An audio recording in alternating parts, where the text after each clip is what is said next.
In what has been a chaotic week already with Celtic trying to find a long-term manager, Craig Bellamy's name has emerged. We will cover this story in today's video, whilst of course going over all the latest Celtic news from the last 24 hours. But first, make sure you like this video and subscribe to the channel for more Celtic content. Sean Maloney has opened up about the biggest tactical shift under him and Martin O'Neill at Celtic, explaining how subtle tweaks have reinvigorated the side. Maloney told Celtic TV that the most significant change has been instilling a sharper mentality in attack, encouraging players to hurt teams from behind and make more aggressive runs from midfield and wide areas. We've made slight changes in terms of anything tactical. I mean, really slight, Maloney said. Probably the biggest one is the mentality to try and hurt the team from behind, run more from the field and the wide players. But again, these are things that sometimes you just have to remind them of. I've watched this team for 4 or 5 years, and when they're at their best, they're a hell of a team. Maloney added that working with O'Neill and Mark Kennedy has been a joy, praising Celtic's unbelievable football structure for making the transition smoother. Previously, Maloney held the role of player pathways manager and is expected to return to that position once a permanent boss is appointed. However, if the current run of form continues, the club might need a new pathways manager instead. The former Celtic winger began his coaching career at Lennoxtown alongside Brendan Rodgers before joining Roberto Martinez's Belgium setup. He later managed Hibernian and Wigan, earning plaudits for his tactical intelligence and leadership despite challenging circumstances. Now for the main story, as Craig Bellamy has responded thoughtfully to speculation linking him with the vacant Celtic managerial job, insisting that his focus remains firmly on Wales. The former Celtic striker has been mentioned repeatedly since Brendan Rodgers' shock departure last month. Speaking to Sky Sports, Bellamy acknowledged the rumours, but stressed his full commitment to the Welsh national team. "I can understand the links because I played there," he said, "and I'm coaching now, so I get it. But honestly, I love what I'm doing at the moment. I'm fully focused on what's coming up, which is a playoff in March. That's where all my energy is." Bellamy described managing Wales as one of the most rewarding experiences of his career, adding, "I'm a really proud Welshman. I don't think anyone's more proud of being Welsh than me. This role has deepened that even more." Asked about a potential future move, he said his focus is on honouring the 4-year deal he signed with the FAW. "I signed a 4-year deal. I know how football works, and who knows, you lot might get sick of me sooner than that. But as long as I'm wanted and the people here believe I can contribute, that's what keeps me going." For Celtic fans, Bellamy's comments make it clear a Glasgow return isn't on the cards anytime soon. While he's fondly remembered for his short stint at the club, supporters largely feel he's too early in his coaching career to take on such a demanding job. For now, Bellamy remains a proud and focused figure in Welsh football as Celtic's search for their next permanent manager continues. In other news, Simon Jordan's baffling claim about Celtic icon Henrik Larsson clamped by Danny Murphy. Henrik Larsson was never a man of too many words. Known for his reserved persona, the Celtic legend tended to do his talking on the pitch, and he was fairly good at that. Martin O'Neill has often praised Larsson as the player who got him out of the most holes, and it has been joked that he could turn modern strikers like Johnny Kenny or Callum Osmond into a version of the King of Kings. But it's highly unlikely that a striker of Larsson's quality will spend 7 years playing at Celtic Park again anytime soon.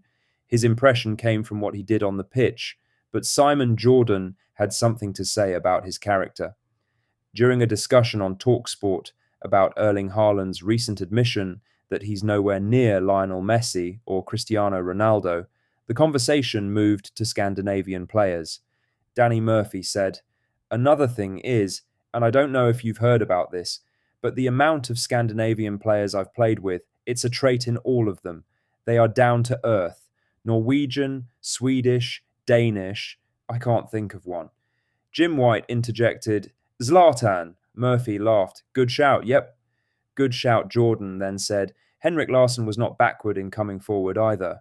Murphy looked surprised and replied, "On the pitch, he was a team player. I played against him. He wasn't one of those who would give it that." Jordan didn't respond, instead steering the conversation toward Thomas Brolin.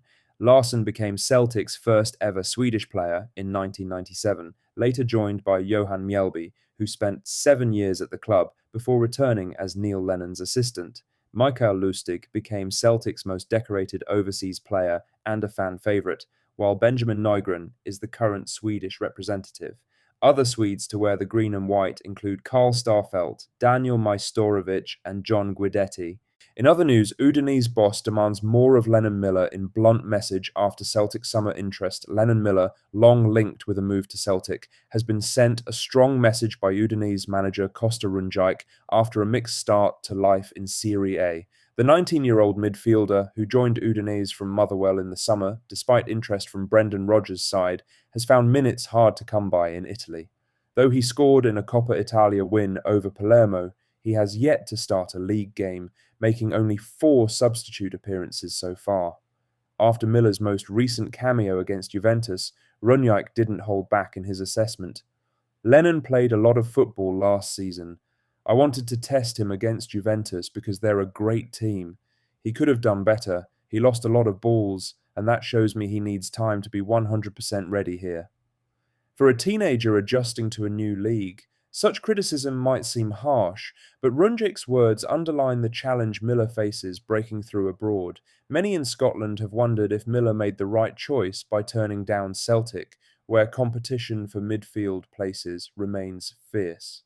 His game has been compared to that of Callum McGregor and Reo Hatate, technical, composed, and suited to a possession-based side. However, with Celtic boasting 6 established midfielders, a regular starting role wouldn't have been guaranteed. Still, learning under McGregor and thriving in familiar surroundings might have aided his development. As things stand, Miller's Italian adventure has begun slowly. But for Celtic fans and Scotland supporters alike, there's hope the promising youngster will soon prove why he was so highly regarded.